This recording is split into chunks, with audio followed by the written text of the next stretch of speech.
During the 13 months of human rights violations hearings of the Truth Commission, a large number of women gave testimony. Most of them came as the wives or mothers of victims. But it has become clear that women suffered in a different way. While torture and abuse happened to most political prisoners, female detainees were treated differently in one crucial respect. Their bodies became areas of power in the relationship between torturer and prisoner.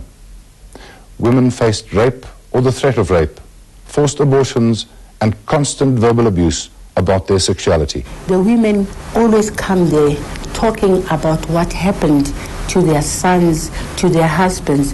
They hardly tell us about what has happened, and yet when you probe deeper, you also find that they also experience violations, and some of them more terrible than some of the people they've come to talk about. But I'm also struck by their bravery and the fact that for all these years, they managed to keep all these stories to themselves.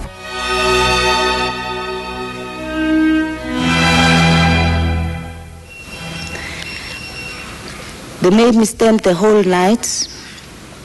There was no chair, but I was given a pen to write a statement. I wrote a brief history of myself. It was Saturday. Sunday, I continued the same thing. They kept on tearing the papers and telling me to write. The third night, I started becoming delirious and my legs were swelling.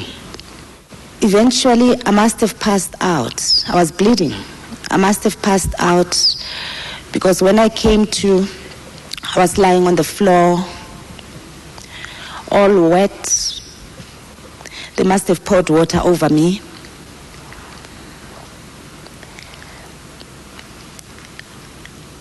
And he threw a packet of sanitary pads at me, go to the bathroom, and I could see that I was menstruating. And I was just wondering how he realized that. When they brought the child, they knew how much I was in love with my son. They knew that I would break down immediately. So this is part of the warfare, part of the game. They put the child there. They knew she will crack. She will do what we want. And I refused to do that.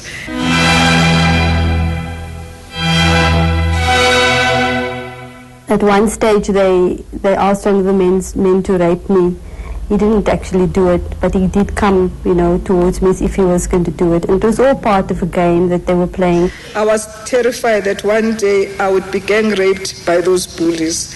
After all, what self-respecting males armed to the teeth swagger with bravado, escorting an unarmed woman whose only armory is her brains, skin color, and resolve to live a life of love and respect for other human beings.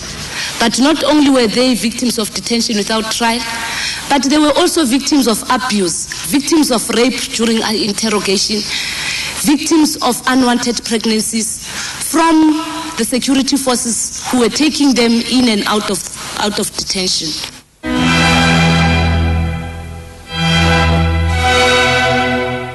There were soldiers all over.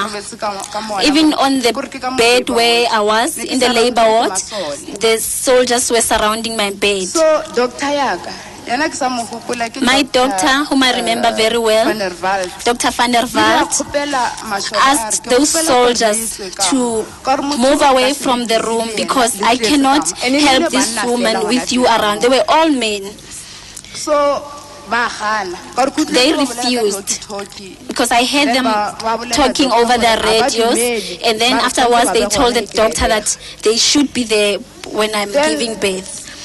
They stood there full, and I gave birth in their presence, looking at me, laughing at me when I was having labor pains. I was like a joke to them. When they discovered that I was pregnant, I knew immediately that they were going to try and use this. And they did. He came and he said that he knew exactly how he was going to get me to cooperate, and that he prepared a chemical for me to drink to kill the baby, and he was going to burn the baby from my body.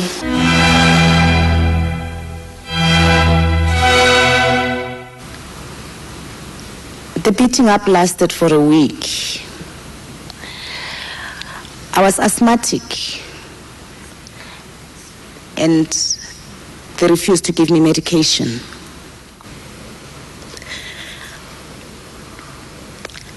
I remember somewhere along the line, I was very fortunate that this uniformed policeman came, an Afrikaner. I'll never forget his name, Taliart.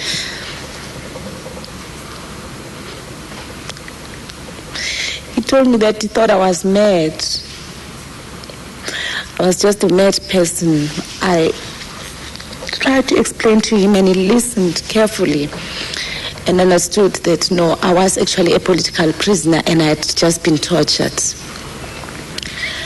He smuggled an asthma spray and tablets for me, and helped me hide them in the cell. We hid them behind the toilets.